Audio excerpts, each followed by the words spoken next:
Hello there, my name is Solomon Mensah, and this is Talk to Solomon. Today, our personality is that finance broadcaster and MC. Today is Friday, he's preparing for his show, so I won't consume much of his time. Straight up, let's talk to Giovani Caleb. That's right. Allah. Hello, Solo. Good to see you, my brother. Good to see you, man. Too. Nice. That energy, I've had a lot of people ask, what is the source of that energy, Giovani? Can I advertise freely? Sure. Malta Guinness. But of course, but the motivation, I think it's God, and it's always been like that. It's not something I learned. It's always been like, I've always been the loud guy, always been that guy in the room that would make you turn your head like, what from this one? It's always been like that. I mean, my wife calls me an attention seeker. I don't want to believe that because that's how I've been. Okay. And I think I took that trait from my mom. Okay. Yeah, my mom is very, very energetic, like highly energetic. Yeah. I see. What's the name and your Stella. father? My mom is Stella Koko Ajuma, and my dad is Clement Ajuma. Yeah, I retired. They're both on pension now. Okay. I grew up in the Volta region. In fact, I've spent majority of my formative years in the Volta region. In fact, until university, I was never an Accra boy. Okay. Until uni, yeah. And I'm just that guy from a strong Christian background, proper enrolling home. My dad is from Vanapa Makachi, Abo district, and my mom is from Koji, Alakpele, and Angolonga, all those places. Okay. Yes, and I grew up in the Volta region, Ketu South, Denu.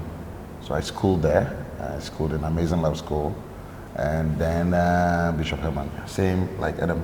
Okay. Yeah. So we're yeah. You were in school with Egbedem? Yeah, he was my senior, but same school, basic school, same senior high school. Okay, the Herman is in Pando, I guess. Yes, Bishop Herman College, Pando. Okay, so from Herman you moved to the University of Ghana. Okay. Yeah, the University of Ghana. You studied psychology and linguistics. Mm-hmm. Yeah. Did you find yourself? I mean, consider yourself now. Would you say you studied Nomfa? Not really. Nah. So I was given University of Ghana gave me Accio, classical history, linguistics and psychology. That's what they gave me. And this was after I cried. Really? Not to go to the university. Hey.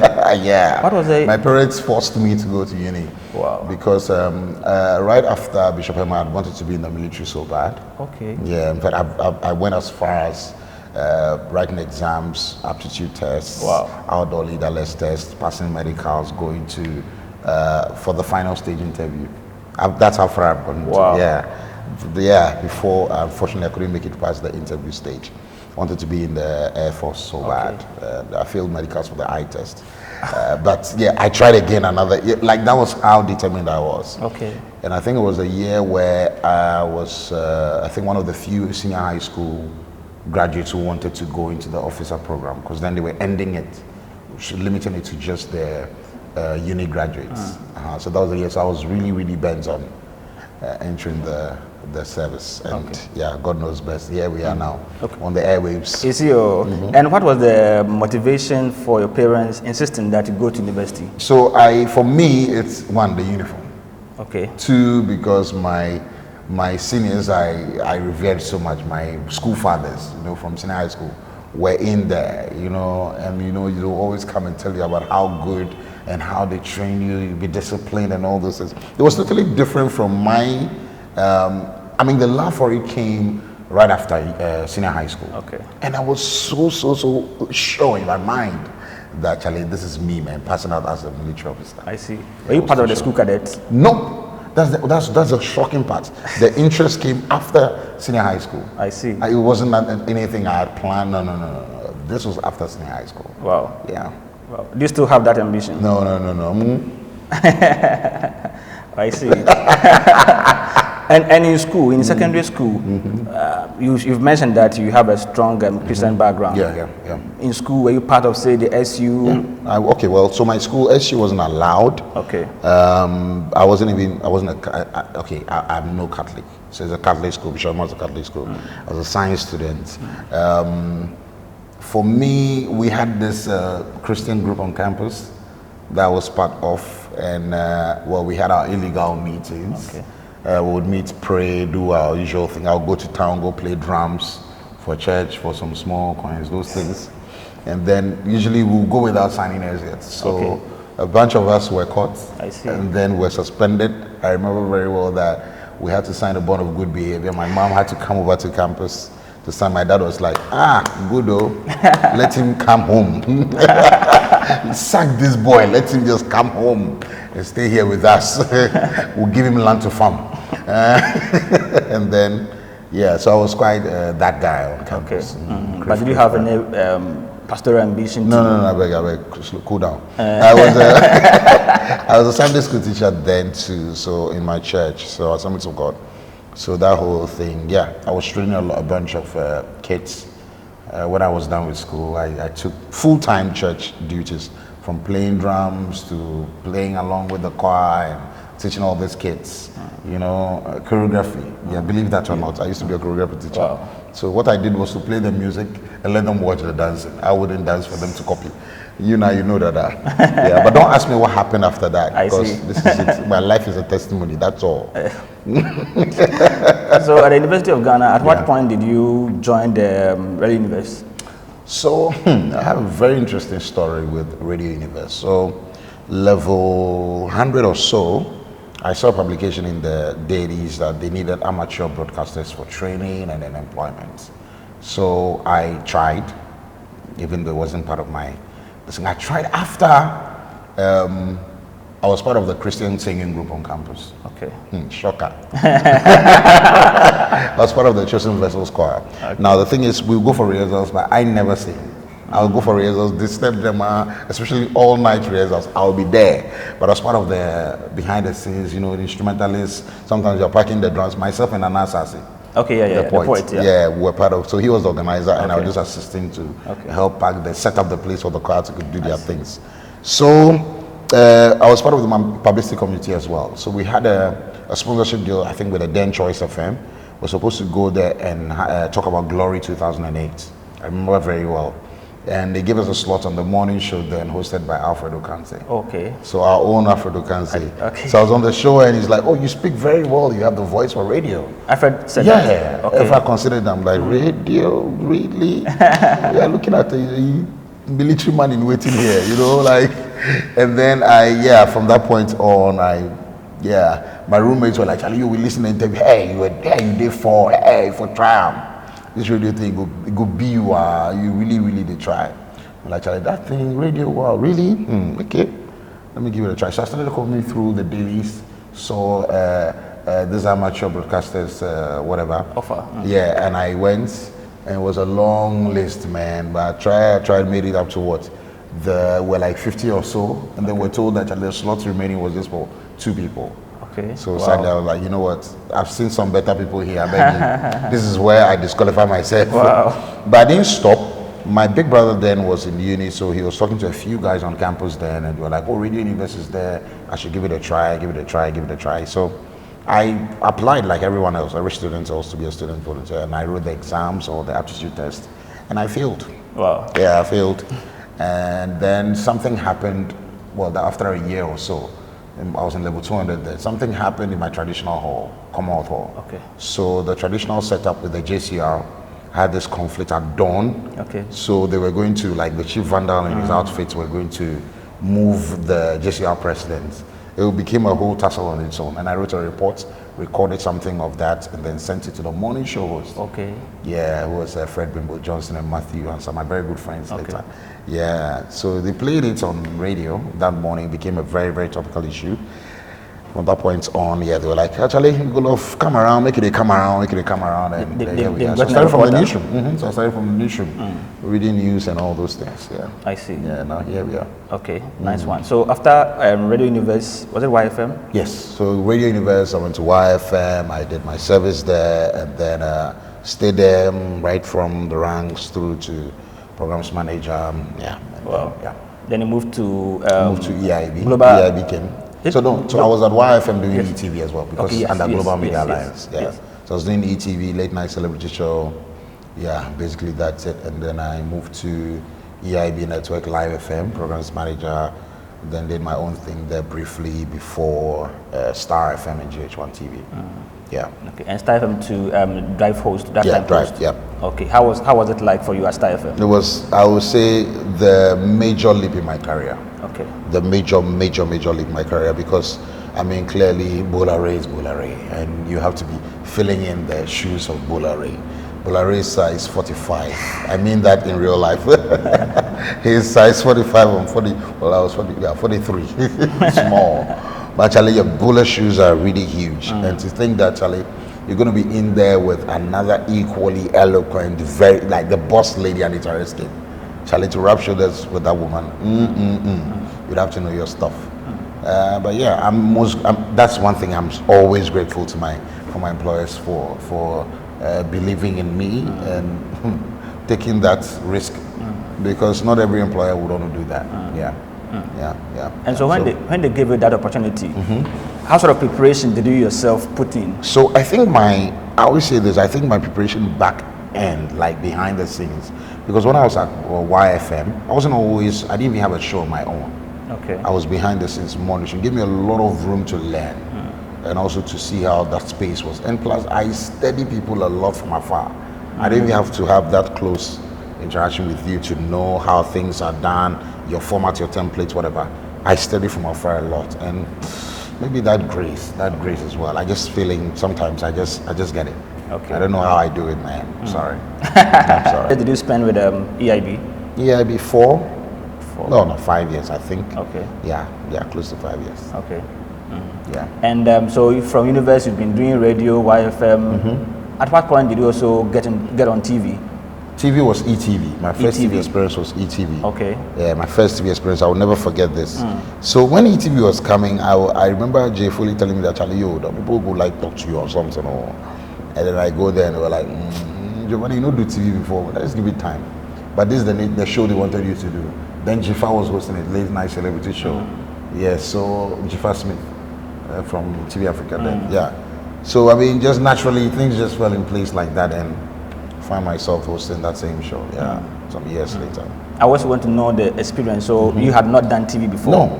My first TV encounter, I'm sure I was sweating within my soul. Hello, I wasn't myself. I'm sure at that moment when they said camera, light, action, it's like, where? Who, me? Okay, hi,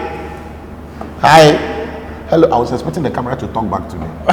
When I said hi, I was expecting the camera to say, hello, you are live. But yeah, it was very, very confusing. I'm sure the viewers could tell that I was really confused. One, because this is a show that got the ratings. Jifan nailed it. At some point, Deborah Vanessa hosted that show. Sister Debbie, and at some point, Ohenewa, Leila, quite a number of so like it was a ladies thing before I came in. So I knew that Charlie, it's either the viewers are going to get angry with me because they're not going to be seeing cleavage and all the soft-spoken voice anymore. See this big-headed guy with a simujre top and down saying that welcome to the late night celebrity show. So it was a whole battle. Yeah, it was a whole thing. But thankfully, I was results with that. Yeah. And what sort of feedback did you get from the audience? I mean, it was. See, for me, I think I'm just graced. Like I'm blessed. Because I just connect with people naturally, and it's not something I learned, so I can't even tell you how I do it, how it's done. So it's just that vibe, and two, the confidence I've always had because of radio, and I'd never have that whole thing like, oh yeah, so this Jesus is in by me, so I'm scared. No, I'll ask you the same questions I would have asked Apostle Paul, Oh yeah. So for me, that was it for me. The confidence helped a lot. Okay. And the experience in radio also counted. Yeah. I mean, you came to Media General. Yeah. 3FM and then TV3. 3rd March 2018. Yeah. Wow. Okay.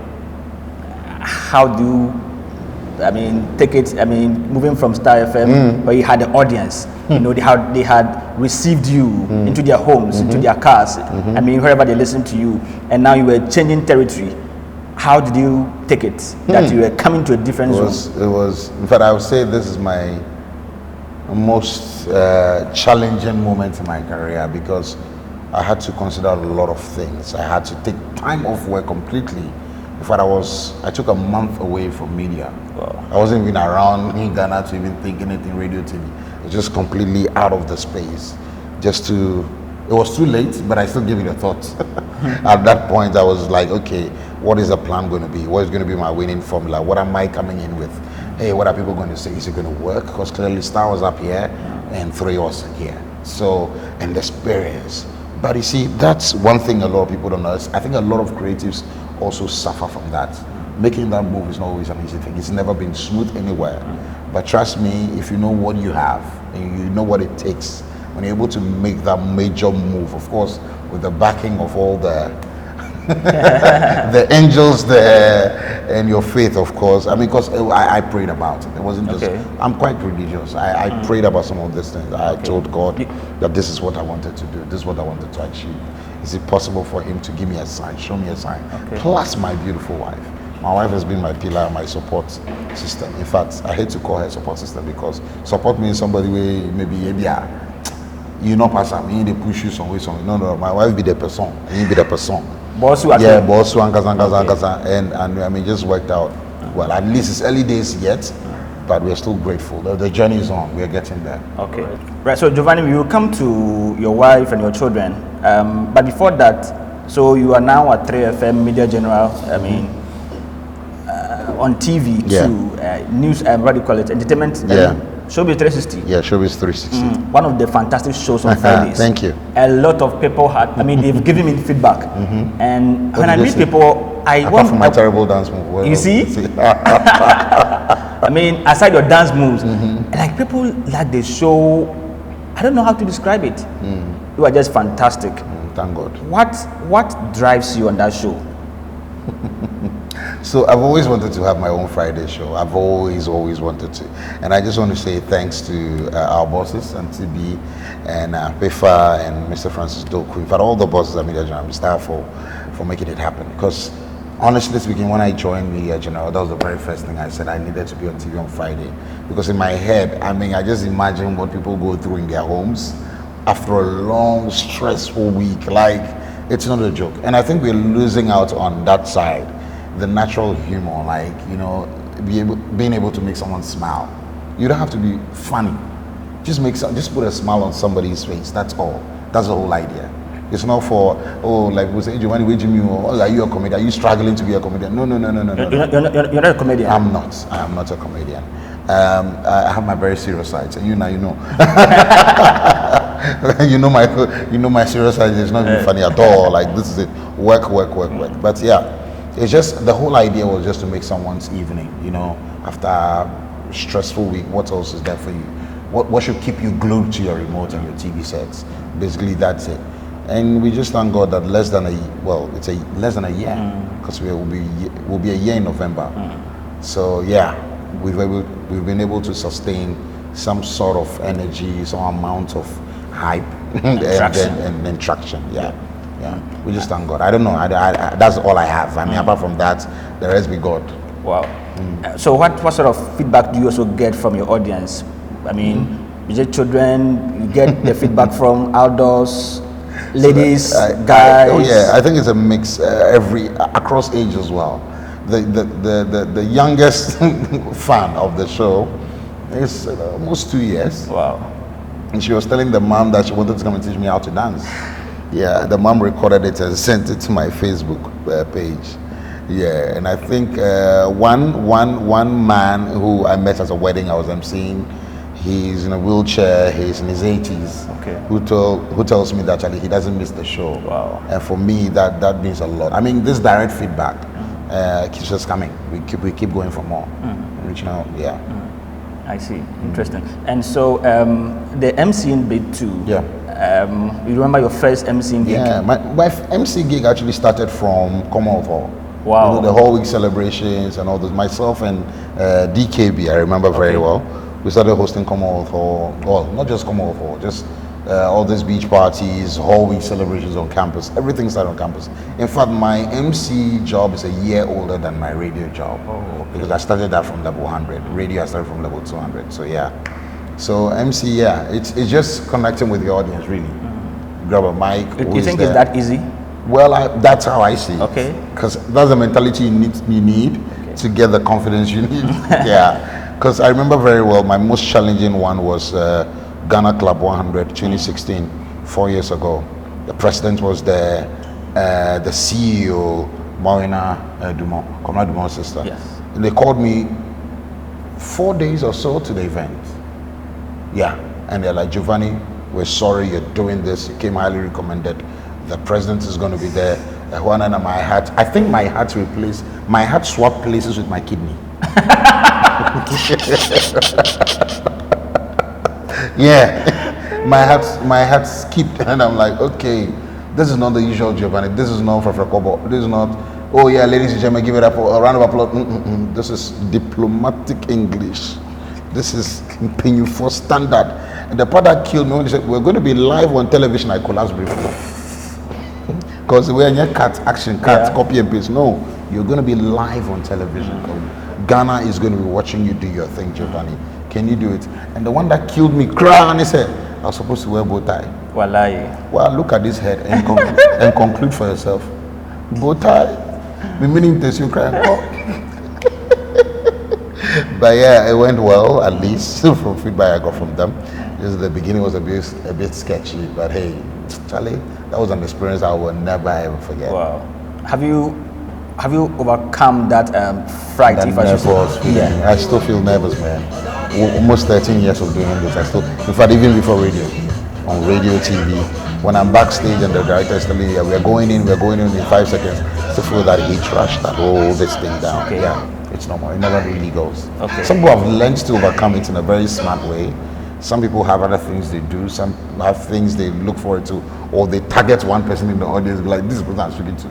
But for me, I've never really been able to overcome that. So, wow. Yeah, but I mean, we don't see it on you, on your face. Yeah, I'm sure you don't see it. When we see you on Friday evening, we see that lively guy. Yeah. So my producer was even telling me the last time that there are days I come actually the show no day my inside and then it's live. So sometimes I'm like, oh, it's been a long day. Remember the 3FM bus ride? Yes. You can do that bus ride and you have to sustain your energy on the bus for 4 hours, 5 hours. You come down, you have say an hour to relax, and then you're back on TV, live show. Now this is where the sweating comes in. I sweat a lot on that show. Yeah. Sometimes it could be the water I've taken or just everything just day up. Yeah, like I speed up. But if I don't do it that way, I think I'll be the alternative you might not like. Yeah. So basically that's it.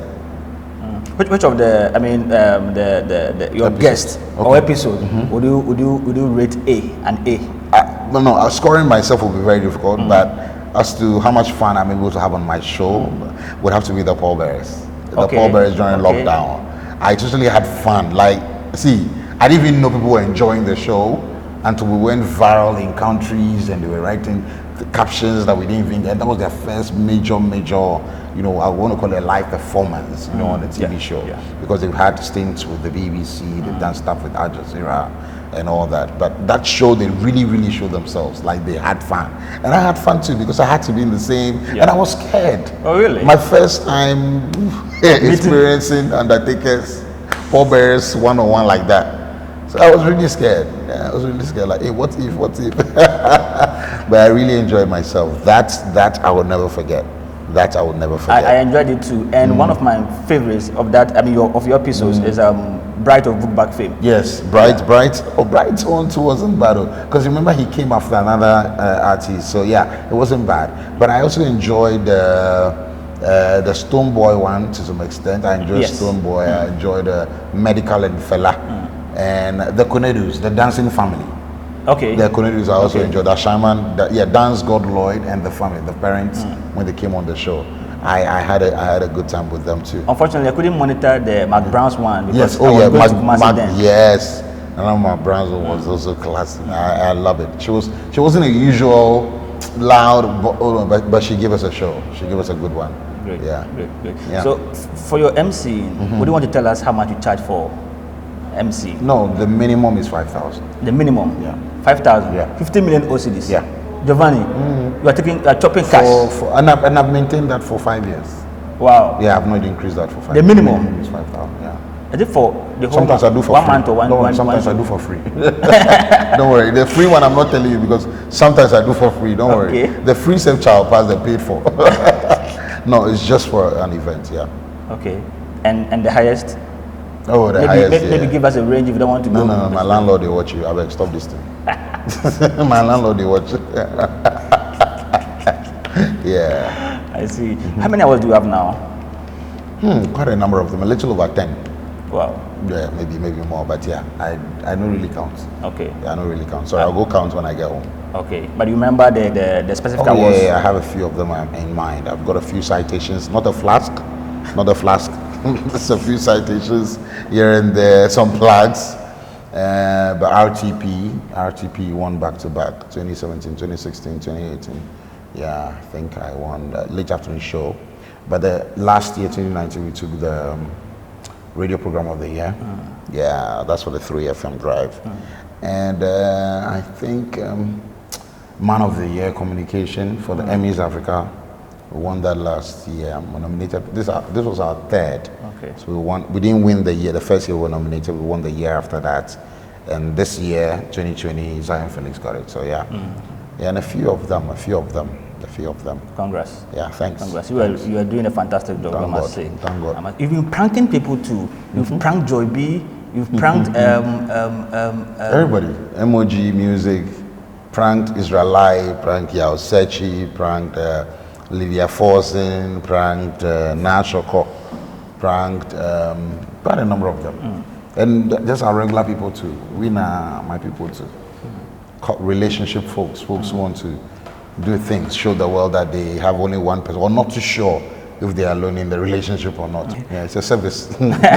Giovani prank services on the 3FM ride. And I mean, after pranking them, do you get that bashing from them? Or sometimes, but yeah, some actually threaten courts and all that. Really? Yeah, but anybody can go to court. Okay. Yeah, anybody can know. And I mean, I'm sure in the 90s, that was when we were threatening people with courts. 2020, oh, we will go. We might even get there before you. You don't fear the court? My brother, what are you talking about? We all are entitled to a lawyer, and the judge is a human being. We'll all be there. If our company lawyers must get busier, we engage them. Would you want to share with us any of them who threatened court? Oh, quite a number of them. And also because sometimes the people's name, their full names, we try to leave out at least their last names, so people will not know maybe which Emmanuel or which Kweku or which Kwame this is. Yeah, so basically that's it. But apart from that, I mean, we try to go through the regular, make sure that we cross our T's and dot our I's, so that when you go to court, you don't have a case. Okay. Yeah. But it's a form of entertainment, and radio is to entertain, inform, and educate, right? So there we find it. We're just doing our bit. Interesting. How many kids do you have? I have two kids. You have two kids? I have a boy, a girl, and a boy. Yeah. Okay. Yeah, the girl is the older one. Okay. Expecting more kids? Oh, my brother. My brother. This is the fool you're talking about. We were born like double. Oh, no, I'm just kidding. I think I'm done. And you have to use prayer for? Very. Extremely. We don't go a day without prayers. Okay. Was it part of that culture when you met her, or you? No. We just decided to be like that, and yeah, we just decided to. It's not like anybody forced our parents are like, guys, pray. No. We just decided that we needed to be that home where our kids would always want to come back to. Okay. Yeah. Okay. Your kids are also taking following your steps, It's right? too early to tell, but my 3-year-old daughter, yeah, she's loud. Gosh, it scares me sometimes. Yeah, but I hear they grew out of some of these things, so I'm hoping for that day. Yeah. I just saw you play. Yeah, she's a huge Kwame Eugene fan. I see. We can play Kwame Eugene songs back to back, and she'll sing all of them in that house. Yeah. Wow. Would you want any of them follow? I mean, being a professional. I've said this, man. I've said this to them even when they were babies.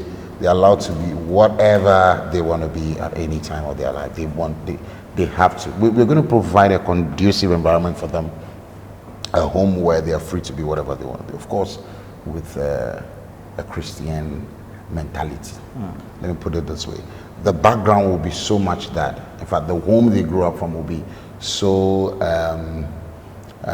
What's the word? Would be such that they would want to, model after Christ or do things that they would want to do freely.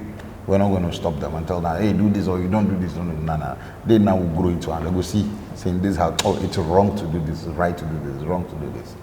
Yeah, but we'll support them anyway. Okay. Being a staunch Christian, and now looking at the trends of the world. Yeah. If any of your children, they grow, they come back home to tell you that I'm a lady, but I'm marrying a lady. I'm a guy, but I'm marrying a man. What would be your response? I said, wow, Kwaba, I'm glad that that's what you picked from all the training I've given you. We'll support you. When is the reception? You will support that? I told you already. See, the house you grow for yourself will not allow that thought. In fact, when you see the gate, when you see the gate, and you have that message you are coming, I'm sure you would have everything. But on a more serious note, I think it's got a lot to do with culture. I am one of those people who, I don't believe in let me measure my words carefully. I don't believe we should box people into one way of doing things, but I think we should give people options. We should explain certain behavioral traits to people. I believe strongly that people are meant to be what they be through their experiences in life. And I don't think, Charlie, I don't believe that things like that are natural. I honestly don't believe that people are born into things like that. Even though if you are one, I'll respect your spaces. I don't have any hatred towards you. Once you leave my backside alone, I don't have any discipline. But I honestly believe that people are bound to change. Sometimes it's because they lack the love they so need at a very tender age. So they go finding it elsewhere. And when they find that, who are you to tell them otherwise? You understand? So basically, for me, my children, I'll make sure that they get all, at least God be my helper, they get all that they deserve, so that they become better human beings. We're making better choices. Okay. Today is Friday, so I wouldn't take much of your time, Giovani. But what keeps you happy? What makes you happy? Your life, Charlie. Life inspires me a lot. The fact that I can wake up in the morning and Charlie, I have my well, I can't say set of teeth because as you can tell, some are missing. But yes, once I can breathe and call myself lucky to be or blessed to be among the living, Charlie, anything goes, man. Yeah. Plus, life is too short, people. Yeah. And what do you think the future holds for you? A lot actually, a lot. We've got a lot of things in plan. I mean, a lot of plans in place. We're praying that a good Lord will give us strength, life, to materialize all that. Yeah. Grateful, Giovani. Thank you, my brother. For being on Talk to Solomon. Pasulu. Thank you, sir. Right. So this has been my interview with Giovani Caleb, that entertainer, that fantastic broadcaster. Right. My name is Solomon Mensah. Please do subscribe to this channel for us, and we assure you we're bringing you much better content. Thank you. My name is Solomon Mensah once again. Thank you.